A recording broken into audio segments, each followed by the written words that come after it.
Hello everyone, I am Monica. Today I will start chapter 18, remaining part. The name of the chapter is Life in Villages and Towns. In the last class I have been already discussed what is the means of Grahapati, Karmakaras. Okay? गृहपति कौन होते थे? जो जिनके पास land होता था cultivation के लिए, ठीक है, उनको क्या बोलते थे? गृहपति बोलते थे। और कर्मकरास और दासास क्या होते थे? दास क्या होते थे? जिनके पास लैंड नहीं होता था और वो दूसरों के लैंड पे काम करते थे, ठीक है, उनको क्या बोलते थे? दासास, दास, ठीक है। और ये किसकी बात है? ये है नॉर्दर्न पार्ट ऑफ इंडिया की बात, ठीक है, गृहपति और दास की। अगर मैं साउदर्न पार्ट ऑफ इंडिया की बात करूं तो वहां पे क्या बोलते थे? ग्राम भोजका को या फिर गृहपति को विल्लालर, या फिर जो दास होते हैं और कर्मकराज होते हैं उनको क्या बोलते थे? उझावर,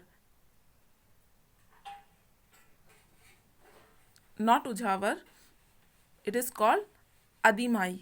ओके, कदैसियार या फिर कदैसियार, ठीक है। दास को कदैसियार और अदिमाई, और जो गृहपति होता है उसको क्या बोलते थे? उसको बोलते थे उझावर। और जो ग्राम भोज का होता है उसको क्या बोलते थे? विल्लालर। लास्ट क्लास में आप देखोगे तो उसमें आपको और ज़्यादा अच्छे से समझ में आ जाएगा। Growth of towns and cities. The development of agriculture, crafts and trade resulted into growth of towns and cities. जो एग्रीकल्चर, क्राफ्ट्स या फिर ट्रेड का जो डेवलपमेंट हुआ उसकी वजह से क्या होने लगा? ग्रोथ होने लगा टाउन्स का एंड सिटीज़ का, due to the growth of a large number of urban centres. This period is known as the age of second urbanisation. जो अर्बन सेंटर्स हैं उनका लार्ज नंबर पे ग्रोथ होने के कारण इस ये जो पीरियड है इसे क्या बोलते हैं? एज ऑफ सेकेंड अर्बनाइजेशन, ठीक है।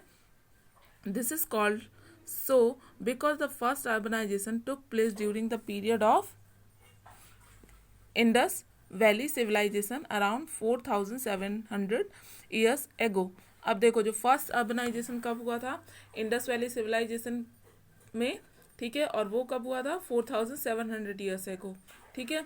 Many of the cities that developed around 3500 years ago were capitals of the mahajanapadas. जो कैपिटल थी, जो बहुत सारी सिटीज़ थी, वो क्या थी? वो कैपिटल थी महाजनपदास की. मैंने महाजनपदास आपको बताया है, ठीक है, 16 महाजनपदास थे, ठीक है. As we have studied some of these cities were surrounded by massive fortification. और ये जो सिटीज़ हैं ये किससे घिरी हुई थी? किससे सराउंडेड थी? फोर्टिफिकेशन से. फोर्टिफिकेशन यानी क्या होता है? जहाँ पे उपजाऊ भूमि हो, ठीक है, जो उपजाऊ भूमि होती है उसी को बोलते हैं, ठीक है. Sources of information. We find out about life in these early cities from stories, accounts of sailors and travellers, sculptures, coins and other archaeological materials. ये सब हमें कहाँ से मालूम चला?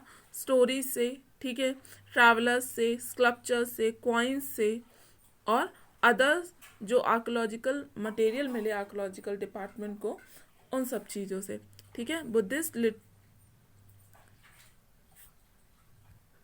Literally works in the form of जातक stories. और जो बुद्धिस्ट लिटरलीज हैं उसमें क्या है? उसमें जातक स्टोरीज हैं. Give information regarding life and occupation of people. उस समय की लाइफ और उस समय के ऑक्यूपेशन के बारे में, लोगों के ऑक्यूपेशन के बारे में बताता है ये, ठीक है. क्या? जातक stories. Sculptures, carved scenes etcetera depict lives in town and villages. The archaeological finding like rows of plots or ceramic ring tell about the drainage and garbage system of the cities. जो archaeological department है उन्होंने क्या find किया है? उन्होंने रोज of plots, plots की एक line मतलब कि रो, ठीक है, या फिर सिरेमिक रिंग्स उनको मिले हैं जिससे वहाँ के ड्रेनेज सिस्टम के बारे में या फिर गार्बेज सिस्टम के बारे में हमें जानकारी मिलती है सिटी के. The accounts of foreign travellers who visited these cities described them in their books. और जो भी फॉरेन ट्रैवलर्स थे उन्होंने यहाँ आके सिटीज़ को विजिट किया और उसके बारे में लिखा, ठीक है, बुक्स लिखी. Coins give an idea of the economic conditions of that period. जो कॉइन्स हैं उसके बारे में, जो इकोनॉमिक कंडीशंस हैं इस पीरियड की, उसके बारे में आइडिया पता चलता है, ठीक है. Types of cities. The cities that emerged had different identities and different kind of functions, while some became centers of political control, some became religious center, and other became centers of craft, production and trade. क्या होता था, जो cities हैं वो different identities और different kind की होती थी, डिफरेंट काइंड ऑफ फंक्शंस उसमें होते थे. जैसे कि कुछ सिटीज़ में क्या होता था, पॉलिटिकल कंट्रोल, ठीक है. कुछ में क्या होता था, रिलीजियस सेंटर्स थे, वो रिलीजियस यानी कि धर्म से रिलेटेड वो सेंटर्स थे, ठीक है. Other became centres of craft, production and trade. जो अदर सिटीज़ थे वो क्या थे, क्राफ्ट, प्रोडक्शन एंड ट्रेड से संबंधित थे, ठीक है. Sum combine all of these for example. और जो कुछ ऐसे थे जो कि इन सभी एग्जाम्पल को कैरी किए हुए था. जैसे कि एग्जाम्पल क्या है, Mathura, which became both religious centre as well as trade centre. अब मथुरा के बारे में आप सभी जानते हो, ठीक है. अभी भी है ये शहर, ठीक है, उत्तर प्रदेश में, जहाँ लोग घूमने जाते हैं. कृष्ण जी के मंदिर बहुत हैं वहाँ पे, उससे रिलेटेड बहुत सारी चीज़ें हैं, ठीक है. वो क्या था, मथुरा क्या था, उस समय पे भी रिलीजियस सेंटर भी था और ट्रेड सेंटर भी था. It was important, trade centre मतलब बिजनेस से रिलेटेड, ठीक है. It was important because of its strategic location as a trade route as well as the birth place of lord Krishna. अब ये मथुरा इसलिए इम्पॉर्टेंट था क्योंकि ये क्या है, ये लॉर्ड कृष्णा का बर्थ प्लेस है, ठीक है. और ये ऐसी लोकेशन पे है जो कि एक ट्रेड रूट है, ठीक. This city is situated in the fertile Gangetic planes. और ये जो सिटी है ये फर्टाइल गंगेटिक प्लेन पे स्थित है. मतलब ये जो गंगा नदी का जो फर्टाइल प्लेन है, मतलब कि जो उपजाऊ भूमि है वहाँ पे स्थित है. It finds mention in our oldest epic. और ये ओल्डेस्ट है, ठीक है, the Ramayana. It became the capital of the Surasena Mahajanapada in the 6th century BC. Later it became a part of the Mauryan Empire. जो सुरसेना महाजनपदा था 6th सेंचुरी BC में, उसका capital था. और इसके अलावा जो इसके बाद क्या हुआ, इसके बाद it became a part of the Mauryan empire. और ये मौर्यन एम्पायर के अंदर आ गया. Mathura had many temples and monasteries. मैंने अभी बताया मथुरा में बहुत सारे मंदिर हैं, ठीक है, और मोनेस्ट्रीज हैं. And was a centre of art and crafts. और ये क्या है, ये सेंटर है आर्ट एंड क्राफ्ट का. Ancient stone inscriptions have been found near Mathura which give detail of the ancient city. और जो यहाँ क्या मिला है, यहाँ इंस्क्रिप्शंस मिले हैं जो कि एंशियंट सिटी के बारे में हमें बताते हैं. कहाँ पर, मथुरा में. Also the Mathura लोयन capital inscription gives information that Mathura was under the rule of सकाज. शक रूलर थे, ठीक है, पहले शक रूलर थे, उसके अंदर आता था क्या, मथुरा, ठीक है. इसके बारे में भी यहाँ से जानकारी मिलती है. This capital is covered with Prakrit inscription in Kharoshthi script. अब देखो प्राकृत लैंग्वेज में है ये इंक्रिप्शन और खरगोष्ठी क्या है, स्क्रिप्ट है, ठीक है. A different art developed in Mathura called the Mathura school of art. और जो मथुरा है वहाँ पे डिफरेंट आर्ट डेवलप हुए हैं जिसको क्या बोलते हैं, जो मतलब किससे रिलेटेड है, मथुरा स्कूल ऑफ आर्ट से, ठीक है। This school is famous for its fine painting of Radha and Krishna. और ये स्कूल क्यों फेमस है, राधा एंड कृष्णा की पेंटिंग्स के लिए, जो फाइन पेंटिंग्स होती हैं उनके लिए। Slowly the city develop as a Hindu religious centre, और धीरे धीरे ये हिंदू रिलीजियस सेंटर की तरह डेवलप हो गया, ठीक। Names of early urban centres, अब ये क्या है, ये है नेम्स, ठीक है, अर्बन सेंटर्स के, मतलब कि जो शहर थे उनके, ठीक है। कैपिटल सिटीज कौन कौन सा था, हस्तिनापुर, राजस्थान, कौसाम्बी, पाटलिपुत्र। अब पाटलिपुत्र किसको बोलते हैं, पटना को बोलते हैं, जो प्रेजेंट टाइम पे पटना है उसको क्या बोलते हैं, पाटलिपुत्र बोलते हैं। हस्तिनापुर का नाम आपने सुना होगा किसमें, महाभारत में, ठीक है। ट्रेडिंग सिटीज कौन कौन सी होती थी, मथुरा हो गया, तक्षशिला हो गया, उज्जैन हो गया, उरायूर हो गया, ठीक है। उज्जैन तो अपने यहाँ ही है, आपको मालूम होगा, ठीक है। मथुरा पता है, ठीक है। तक्षशिला एंड उरायूर भी हैं, ये क्या है, उस समय के ट्रेडिंग सिटीज हैं। कोस्टल सिटीज कौन कौन से थे, बाचुर, अरिखेमुडू, कोरकाई, सोपारा, तमरालिप्ती, ठीक है।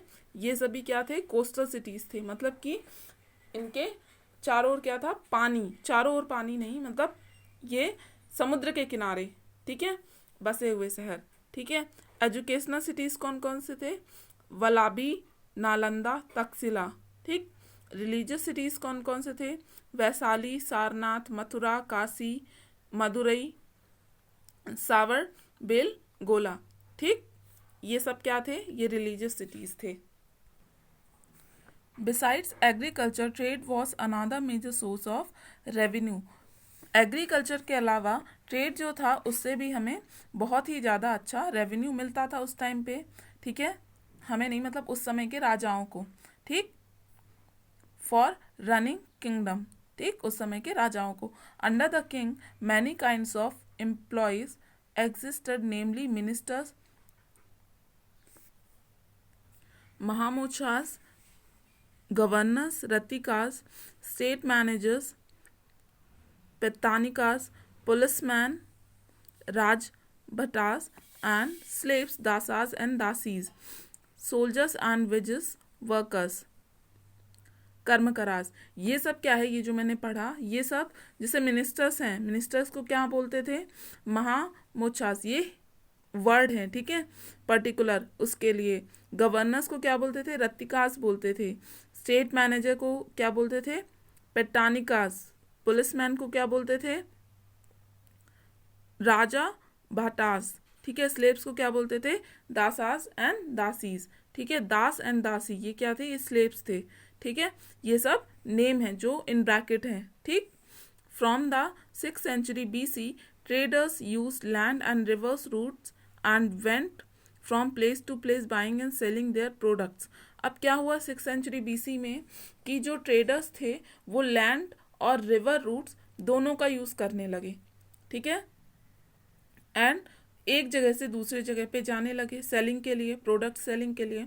The rulers spend money on the construction of good roads. जो रूलर्स थे, मतलब कि जो राजा थे, वो क्या करते थे, वो पैसे खर्च करते थे कि रोड्स अच्छी हों, ठीक है। विच कनेक्टेड इम्पॉर्टेंट टाउन्स, और जो कि इम्पॉर्टेंट टाउन्स को कनेक्ट कर सके। People from towns located alongside rivers also used water transportation। ये लोग वाटर ट्रांसपोर्टेशन का भी यूज करते थे। There is evidence that trade existed even between northern and southern part of India। और इसके एविडेंस है कि नॉर्दर्न और साउदर्न पार्ट ऑफ इंडिया में एक दूसरी जगह ट्रेड होता था। Other steps such as the introduction of weight and measures were taken to facilitate trade is an organized manner। और यहाँ पे क्या था, वेट एंड मेजर्स भी इंट्रोड्यूस हुए थे इस समय पे, तो इजी हो गया था ट्रेड करना, ठीक है। नहीं तो पहले क्या था, बार्टर सिस्टम, मैंने पढ़ाया था बार्टर सिस्टम क्या होता है। एक सामान को लेके दूसरा सामान उसके बदले में दूसरा सामान दे देना। अभी ऐसा नहीं होता। अभी आप देखते हो, आप अगर कुछ सामान बाजार से खरीदते हो तो आप क्या देते हो, पैसे देते हो, मनी देते हो ना। ये बार्टर सिस्टम नहीं है, ठीक है। यही सिस्टम जो अभी सिस्टम है उस समय पे चलता था। वहाँ पे नोट नहीं चलता था, वहाँ पे क्या चलता था, आपका कॉइन्स चलता था, ठीक। South India has trade transportation with south east Asia, Arabia and the Roman empire. जो आपका साउथ इंडिया है उसका ट्रेड ट्रांजेक्शन्स कहाँ कहाँ होता था, साउथ ईस्ट एशिया में, अरेबिया में, ठीक है, अरब कंट्रीज़ में, रोमन एम्पायर में, ठीक है। Roman gold and silver coins have been exhibited in ports as well as in other towns of South India। जो रोमन एम्पायर है उसका गोल्ड एंड सिल्वर का क्या कॉइन्स जो है वो निकाले गए हैं, ठीक है, आर्कोलॉजिकल डिपार्टमेंट के द्वारा कई जगह पे साउदर्न इंडिया में, ठीक। अब साउथ इंडिया कहाँ पे है, साउथ इंडिया यानी कि मैंने मैप बताया था आपका नीचे वाला पार्ट, मतलब जैसे केरल हो गया, तमिलनाडु हो गया, कर्नाटक हो गया, ठीक है। ये सब किस में आते हैं, साउथ इंडिया में, ठीक है। नॉर्दर्न इंडिया में कौन कौन सा आता है, जैसे कि आपका हो गया कश्मीर हो गया, ठीक है। इधर आप आ जाओगे तो पंजाब हो गया, यूपी हो गया, उत्तर प्रदेश, ठीक है। ये सभी किस में आते हैं, नॉर्दर्न इंडिया में, ठीक। Many craftsmen and merchants formed associations called shranis or guilds.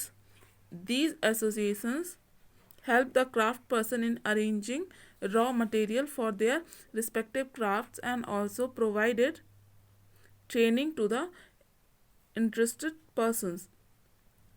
क्या किया, जो क्राफ्ट्समैन थे उन्होंने कई एसोसिएशन फॉर्म की, ठीक है, जिन्हें क्या बोलते थे, श्रेणिस बोलते थे। और ये रॉ मटेरियल भी अरेंज करके देते थे क्राफ्ट पर्सन्स को, ताकि उनको कोई भी प्रॉब्लम ना हो।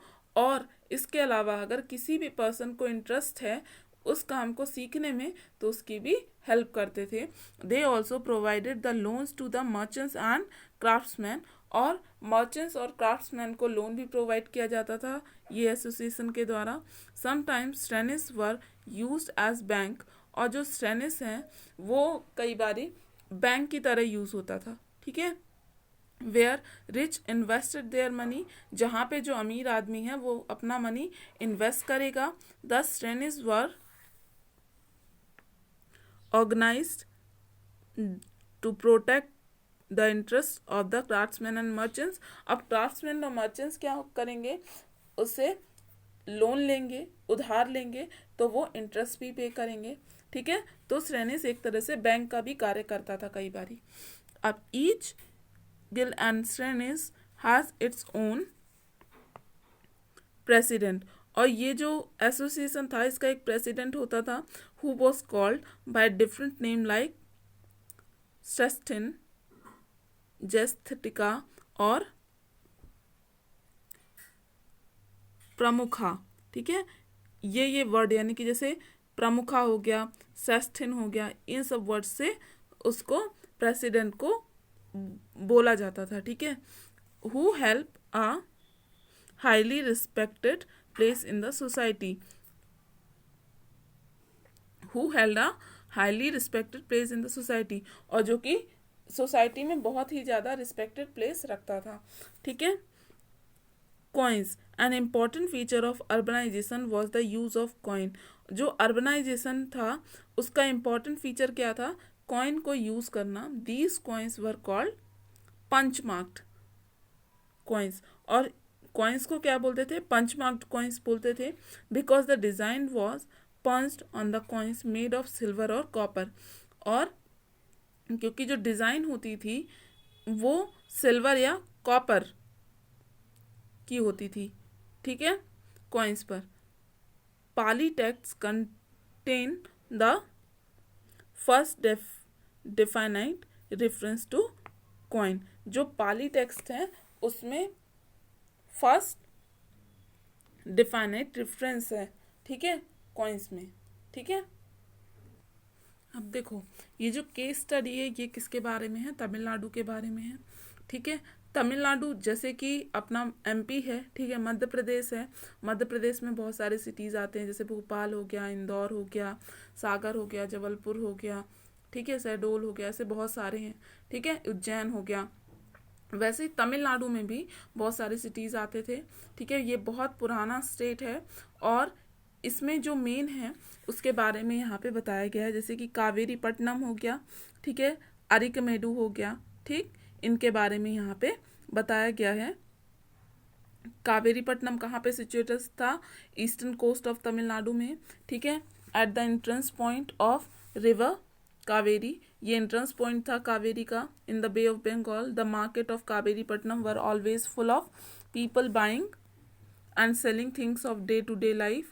The big ships used to bring the merchandise, goods from distant places. The market was surrounded by platforms which had tall mansion with wide hallways and corridors. अब इसमें क्या होता था? ये ईस्टर्न कोस्ट था, ठीक है, कावेरी का मतलब एंट्रेंस पॉइंट था। अब ये क्या था, यहाँ पे हमेशा ही भीड़ रहती थी। ठीक है, क्यों? क्योंकि डे टू डे लाइफ की थिंग्स को सेल करने के लिए या फिर परचेस करने के लिए यहाँ पर लोग आते थे। ठीक है, बड़े बड़े शिप्स यूज़ होते थे यहाँ पर। ठीक है, अब देन अरिकमेडु में क्या था? Arikamedu in Puducherry was executed by British archaeologist sir Mortimer Wheeler. ये जो आर्कियोलॉजिस्ट कौन था? Sir Mortimer wheeler.